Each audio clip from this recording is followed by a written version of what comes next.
If you've ever started something new and suddenly felt overwhelmed by everything that comes with it, this might resonate.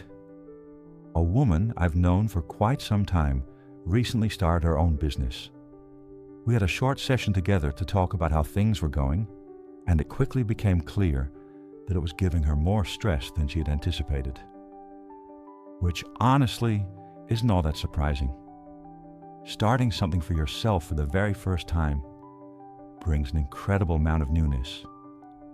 New decisions, new risks, new expectations, and the mental noise that comes with all of it. And so the question becomes, how do you handle that? How do you move through all of those new experiences, the flood of impressions, the momentum of things going well, and especially the weight of things that don't?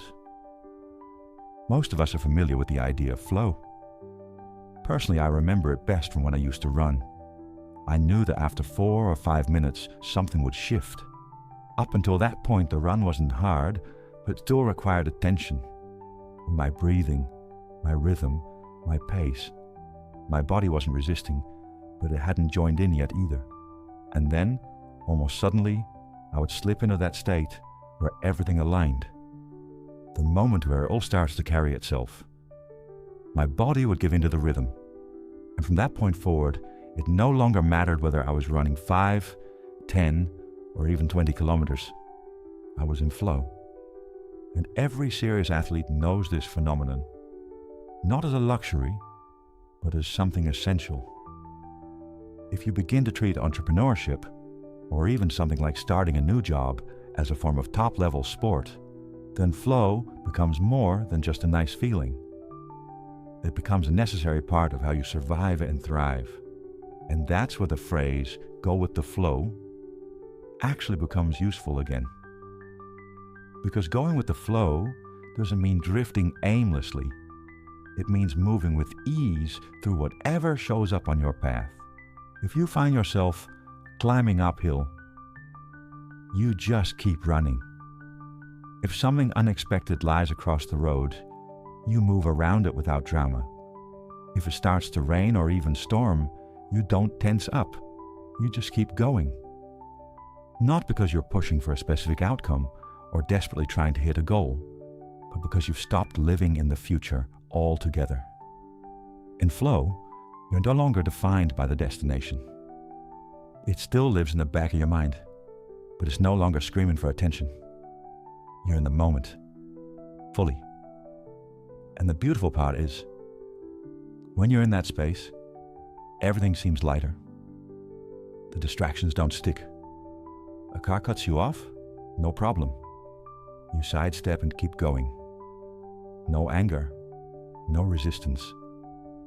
Just movement, just presence, just joy. And that's the essence of it. In flow, you're not resisting what happens. You're simply responding moment by moment with calm clarity and full energy. You're not trying to be present. You simply are. And that's where effort becomes ease. Now that all sounds easy enough, doesn't it? And if it really were that easy, everyone would be doing it.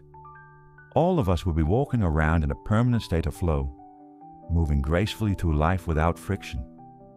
But the reality is, while anyone can access flow, not everyone is ready to live from that place. And that has a lot to do with one simple thing. Belief. Not belief in yourself, although that helps, but belief in what is allowed, what should be, what's right, what's off limits. In other words, the rules we carry in our head about how life is supposed to go. Let me give you a simple example. Imagine you pay someone to do something, a service, a task, a project, and they end up doing something completely different, or they deliver something that doesn't even come close to what you expected. Now, of course, that would never happen to you, right? Hypothetically speaking, let's say it did. What happens next? Is that situation simply annoying? Or does it feel personal? Is it something you can address calmly, clearly, without tension? Or does it trigger something deeper? A sense of injustice, of being disrespected? of being taken for a fool? Does it cross some invisible line you carry about how people should behave? About what is not okay? Because here's the point. From the outside, that situation is no different than the person who cuts you off while you're running. Something unexpected happens. Something inconvenient. In flow, it's just a moment. You adjust. You respond. You don't label it as a violation. You don't stop to file an emotional complaint. You take a step to the side and you keep moving. But to do that, to respond that way, something fundamental has to shift. You need to drop the ego. Not the healthy kind. Not the sense of self that lets you speak your truth. I'm talking about the rigid ego, the rule maker, the part of you that keeps score, that has a folder titled What's Right and another one called What's Not Okay. Because flow doesn't live inside those folders. Flow has no room for taboos, for shoulds, for pride dressed up as principle. Flow doesn't care about how things are supposed to be. It only meets you in how things are.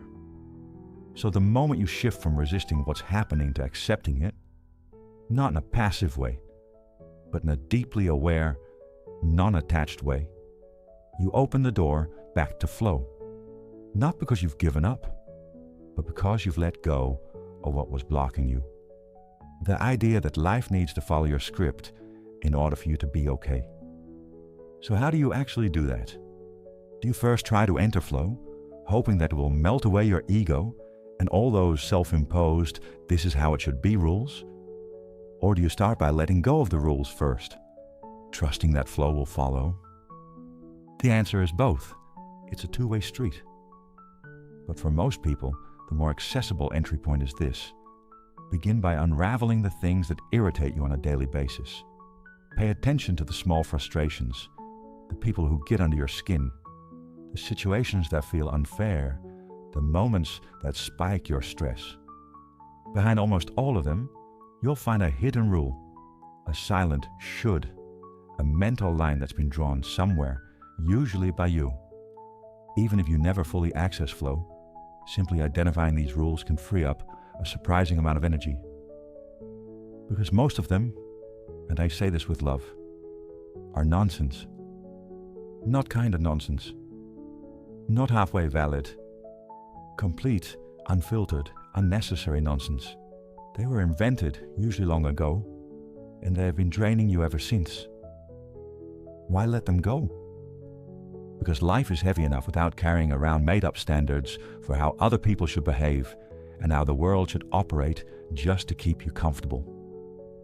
And no, I'm not asking you to become some enlightened Buddha sitting in perfect stillness, radiating unconditional peace. That's not the goal. I'm just suggesting that it might be smart, and more than that, it might be freeing to drop most of the rules you've never really questioned, especially the absurd ones. And once you do, flow might just show up faster than you can walk to the door and open it.